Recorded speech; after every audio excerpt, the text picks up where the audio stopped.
सभी को जय श्री कृष्णा। विष्णु भगवान की जय। पुरुषोत्तम मास महात्म कथा अध्याय 14। अध्याय 13 में हमने राजा धृष्टद्युम्न की कथा सुनी। आज अध्याय 14 में ऋषि वाल्मीकि का उपदेश सुनेंगे। श्री नारायण जी बोले, इसके बाद चिंता से आतुर राजा धृष्टद्युम्न के घर वाल्मीकि मुनि आए, जिन्होंने परम अद्भुत तथा सुंदर रामचंद्र जी का चरित्र वर्णन किया। राजा धृष्टद्युम्न ने दूर से ही वाल्मीकि मुनि को आते हुए देखकर घबराहट के साथ जल्दी से उठकर भक्ति युक्त हो उनके चरणों में दंडवत प्रणाम किया। भली भांति पूजा कर उत्तम आसन पर ऋषि को बिठाकर उनके चरणों को गोद में लेकर दोनों हाथों से धोया और उस चरणोदक को बड़े हर्ष के साथ सिर से धारण कर शुक पक्षी की बात स्मरण करता हुआ राजा धृष्टद्युम्न ने मधुर वचन से ये कहा। राजा धृष्टद्युम्न बोले, हे भगवान, इस समय मैं कृतकृत्य हूँ, भाग्यवान हूँ। मेरा जन्म सफल हुआ। हे प्रभु, आज मेरा मनोरथ पूर्ण हुआ। आज आपके प्रत्यक्ष दर्शन से शास्त्रादिकों के यथार्थ अर्थ का ज्ञान सफल हुआ। हे जगत के पावन करने वालों के पावन करने वाले, आज मैं अपने भाग्य का क्या वर्णन करूं।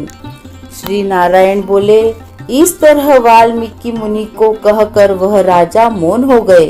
वाल्मीकि उस राजा को विनय युक्त देखकर बड़े प्रसन्न हुए और जनता को आनंदित करते हुए बोले, हे नृपश्रेष्ठ, ठीक है, तुम में उक्त प्रकार की सब बातों का होना संभव है। हे राजन, तुम चिंता से आतुर क्यों हो? सो सब मन की बात कहो। ऐसा मालूम पड़ता है कि तुम्हारी कुछ कहने की इच्छा है, इसलिए हे महामते, उसे कहो। राजा धृष्टद्युम्न बोले, आपके चरण कमल की कृपा से हमेशा सुख है, परंतु हे विद्वान, हमारे हृदय में एक बड़ा संदेह है। वन में होने वाले शुक पक्षी के मुख से निकले हुए बाण के समान उस वचन को दूर करें। किसी समय मैं शिकार खेलने के लिए गहन वन में निकल गया। वहां भ्रमण करता हुआ एक तालाब देखा, उसका जल पिया। बाद में थकान दूर करने के लिए एक बड़े से वट वृक्ष के नीचे बैठ गया। अत्यंत घनी तथा सुंदर छाया वाले और मन एवं नेत्र को आनंद देने वाले उस वृक्ष पर बैठे हुए एक सुंदर शुक पक्षी को देखा। जब उस शुक पक्षी पर हमारी दृष्टि गई, तब उसने हमारे सम्मुख होकर एक श्लोक पढ़ा। इस पृथ्वी पर विद्यमान अतुल सुख को देखकर तू तत्व आत्मा का चिंतन नहीं करता है तो इस संसार के पार कैसे जाएगा। मैं इस प्रकार शुक पक्षी के वचन को सुनकर विस्मित हो गया। हे ब्राह्मण, मैं नहीं जानता कि उस शुक पक्षी ने क्या कहा। इस हमारे हृदय के संदेह को आप दूर करने के योग्य हैं।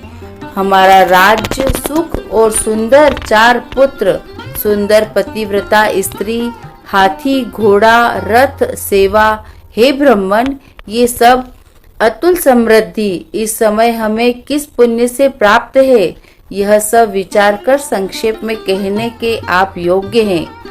राजा धृष्टद्युम्न के वचन को वाल्मीकि मुनि सुनकर प्राणायाम कर एक मुहूर्त तक ध्यान में मग्न हो गए।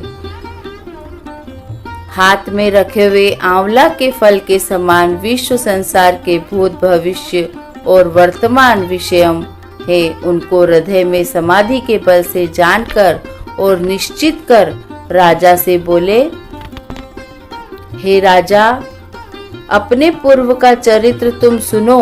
हे राजेंद्र, पूर्व जन्म में आप द्रविड़ देश में ताम्रपर्णी नदी के किनारे वास करने वाले सुदेव नामक ब्राह्मण थे।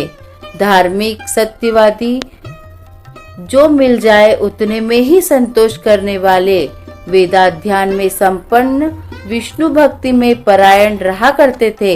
अपने अग्निहोत्र आदि यज्ञों के द्वारा भगवान हरि को प्रसन्न किया। इस प्रकार रहते हुए तुम्हारी गुणवती स्त्री थी।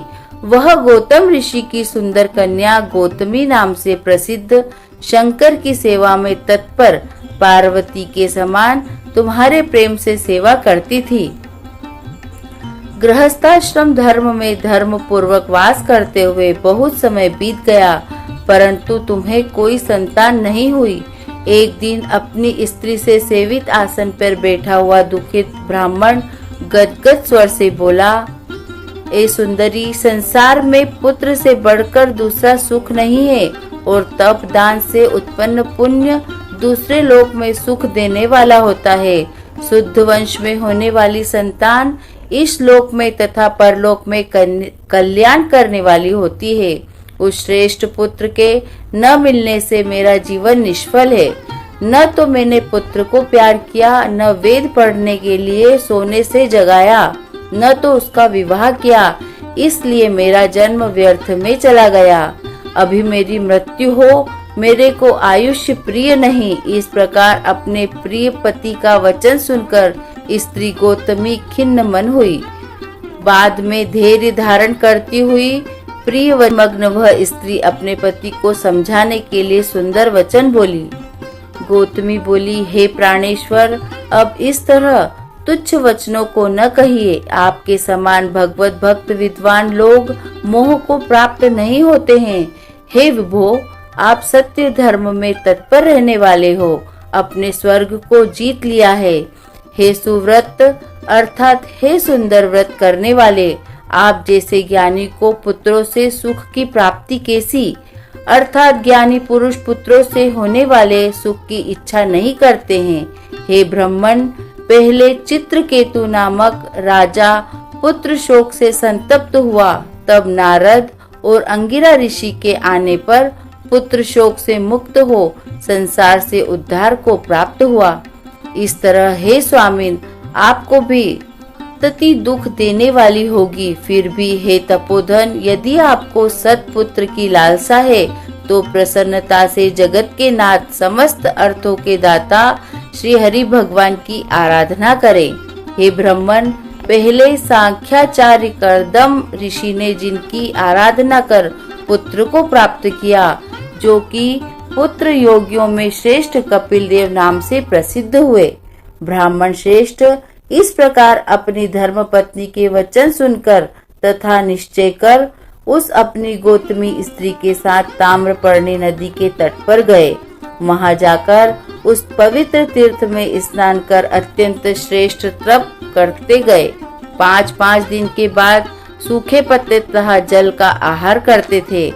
इस प्रकार तप करते हुए उस तपोनिधि सुदेव ब्राह्मण को 4000 वर्ष बीत गए। हे ब्राह्मण, उसके इस तपस्या से तीनों लोग कांप उठे।